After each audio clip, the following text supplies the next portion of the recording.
This week, ACT MPs were hard at work in Parliament again, cutting red tape for farmers and businesses, delivering savings while improving services, cracking down on crime, and so much more.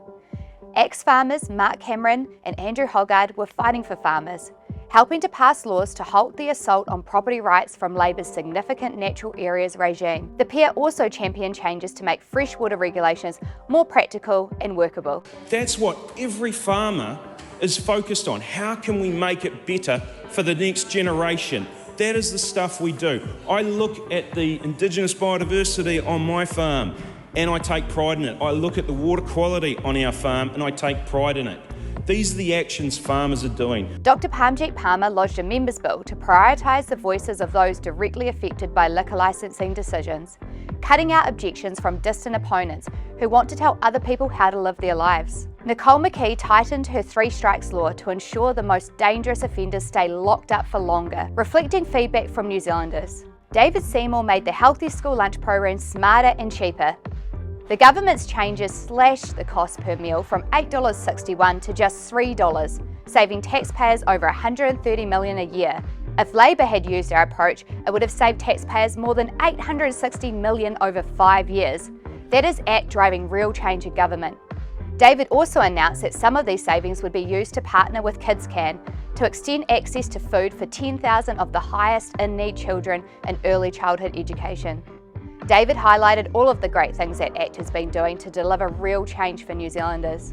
I watched Brooke Van Velden announce a memorandum of understanding between the Department of Internal Affairs, for which she's responsible, and the Teachers' Council to share information and identify any person that is a risk to children around sexual offences faster than they would have been under the previous government.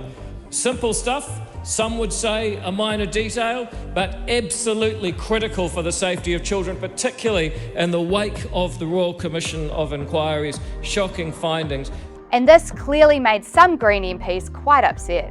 What a shocking and disgusting act to follow. Brooke Van Velden successfully passed her bill allowing charities like the Heart Foundation and Coast Guard New Zealand to continue running online lotteries, helping Kiwi communities. She also stood firm against CTU protests, affirming this government's commitment to deliver for all workers, not just a small minority who are union members, and slamming Labor's anti-worker policies like the vaccine mandates. It was the previous government that ordered vaccine mandates for workers. Never before have we seen the rights of workers across this country be eroded so swiftly.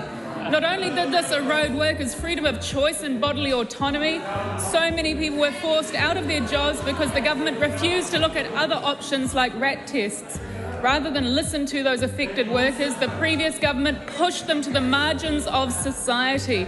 Karen Shaw ensured that young offenders from the Oranga Tamariki rooftop incidents will face real consequences, not be given KFC as a reward like they were under Labor. Dr Parmjeet Palmer welcomed common sense changes to work rights for migrant families. It makes no sense that partners of skilled migrants can live in New Zealand and use public services, but are effectively banned from working or paying tax to help contribute.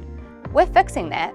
Cameron Luxon celebrated Kiwi sporting legends after an epic weekend of success in so many different codes. We join with New Zealand in being full of immense pride and sharing with the incredible achievements of our national teams and individuals who represented us so well over the weekend across multiple sporting disciplines. Cameron also welcomed the announcement that a Crown Observer was being appointed for Wellington City Council, a necessary step to ensure that they stop wasting money and put the interests of ratepayers first. Simon gave a cracking speech in the House, slamming outdated alcohol licensing rules that treat West Aucklanders like children. West Auckland is subject to one of New Zealand's last remaining liquor licensing monopolies. In West Auckland, as well as Invercargill and Matilda, only licensing trusts can operate liquor stores, taverns and licensed hotels. Mark Cameron once again championed Kiwi heroes working in rural New Zealand, this time acknowledging the immense pressure and struggles faced by farmers affected by recent floodings in the south. Otautau, Lumsden, real parts of the world. They've got hold of me and they've had an absolute gutsache, as we've recently heard about the weather. This just scratches the surface of what we've been up to this week. ACT continues to drive the real change in government that New Zealanders voted for.